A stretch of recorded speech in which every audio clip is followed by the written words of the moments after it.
All right, so you should have gone through these questions and try to answer them the best that you can.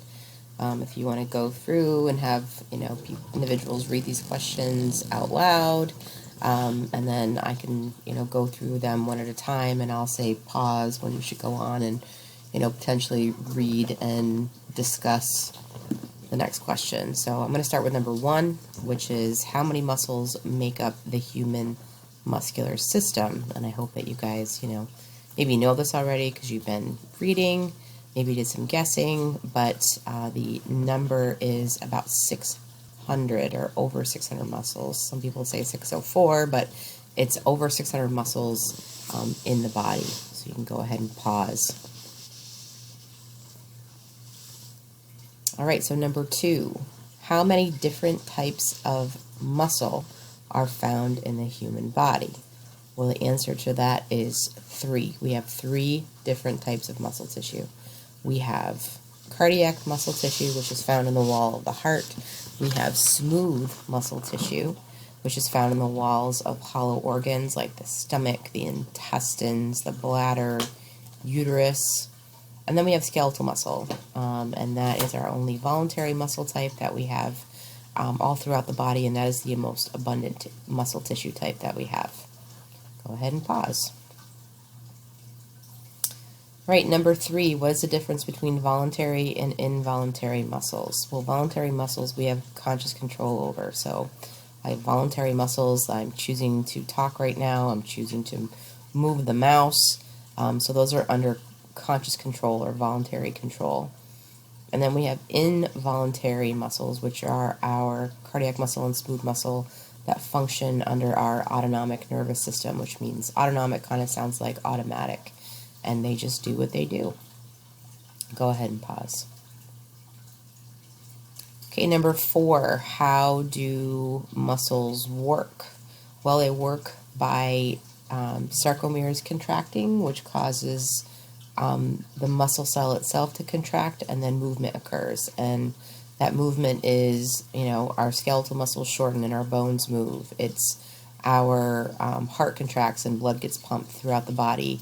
Our stomach contracts and we have food that's pushed via peristalsis from our stomach into our small intestine. All right, go ahead and pause. Number 5, what is a muscle fiber? So a muscle fiber is a synonym for a muscle cell. And skeletal muscle cells are often referred to as muscle fibers because they're elongated. Some of them can be up to a foot in length. And you're going to hear this nomenclature also used in chapter 7 when we talk about nerve cells because they're also elongated. And we can call them nerve fibers. Go ahead and pause. Number 6, a lot of muscles are named how? So muscles can be named for the bones that they are attached to, their shape, size, like if they're a larger or smaller, as well as their location. So sometimes muscles are named for their origin and their insertion. So the origin is where the muscle starts and their insertion is where the muscle finishes. So the origin is going to be kind of the bone that stays stationary, and the insertion will typically be the bone that's pulled towards the origin. You have muscles that are named for their shape. You have muscles that are named for if they're bigger or they're smaller. So like gluteus maximus and gluteus medius. Everybody has a gluteus maximus. Everybody has a gluteus medius. One is bigger, one is smaller. You have pectoralis major and pectoralis minor. Regardless of the size of your pecs, you both have a major and a minor. The major does the majority of the movement, and then the minor is going to do, kind of be the assister. You've got brevis and longus. So longus would be the longer muscle of the two versus brevis being the shorter. Go ahead and pause. Number 7, what is the difference between isotonic and isometric exercises? So isotonic is like aerobic exercises, and basically what's happening is that with the sarcomere, you get complete contraction of the sarcomere. The sarcomere is able to contract and relax type of thing. With isometric exercises, that is like me trying to push the wall. No matter how hard I try, I'm not going to move the wall. And my sarcomeres are going to try to contract, but they're not going to shorten. So that is isometric exercises. Go ahead and pause. How much ATP is stored in the skeletal muscles?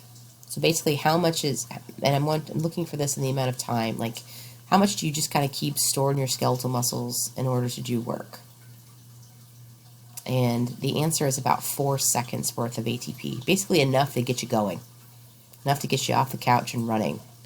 You have enough stored ATP, and then after that, we have 2 other ways in which we make ATP.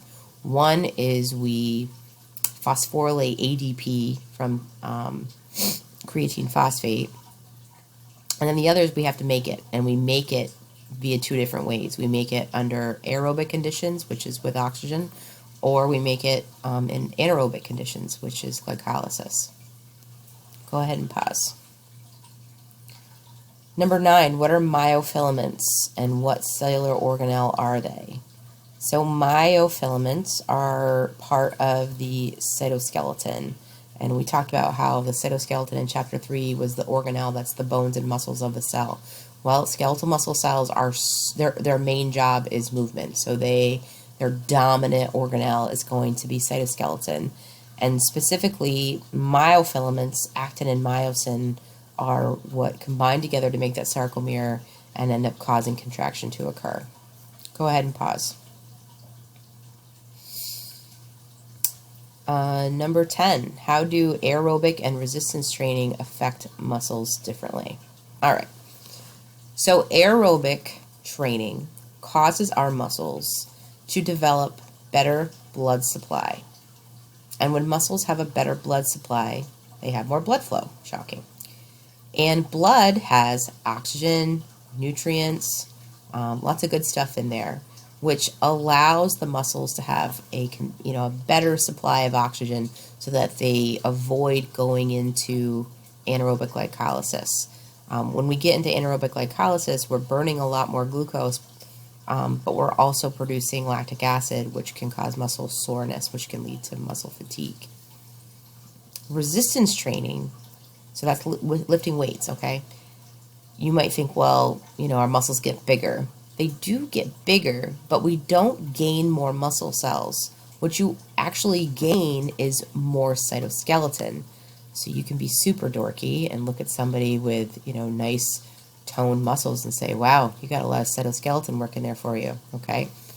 So aerobic conditions our muscles to have a better blood supply so that they can basically do work better and longer, versus resistance training causes us to actually create more cytoskeleton so that we have more contractile units within those individual muscle cells so that we can do more work.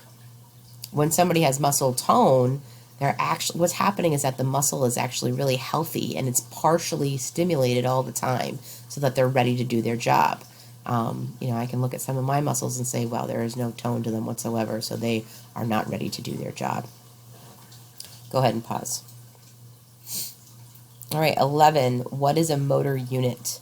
A motor unit is a nerve cell and all the muscle cells that it controls. Go ahead and pause. Number 12, what is the neuromuscular junction? So the neuromuscular junction is where an axon terminal, which is the end of a nerve cell, and a muscle cell meet. But I told you that, nerve cells are like your little siblings that maybe bother you. They get super close, but they don't touch.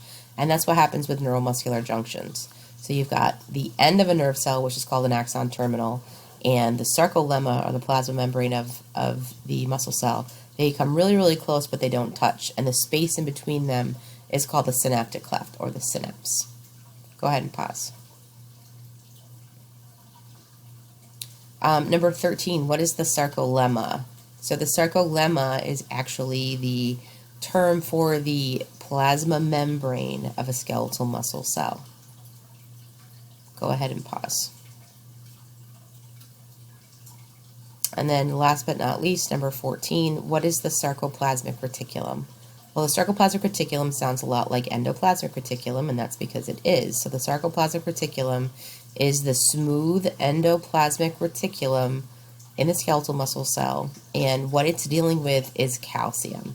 It's storing calcium, releasing calcium, and then reabsorbing calcium. And calcium is one of our two major molecules, ATP being the other one, that are responsible for skeletal muscle contraction or sarcomere contraction. All right, that is it. I also have all sections, just about all sections of notes are recorded right now. I have number 4 still to do, but 1, 2, and 3 are done.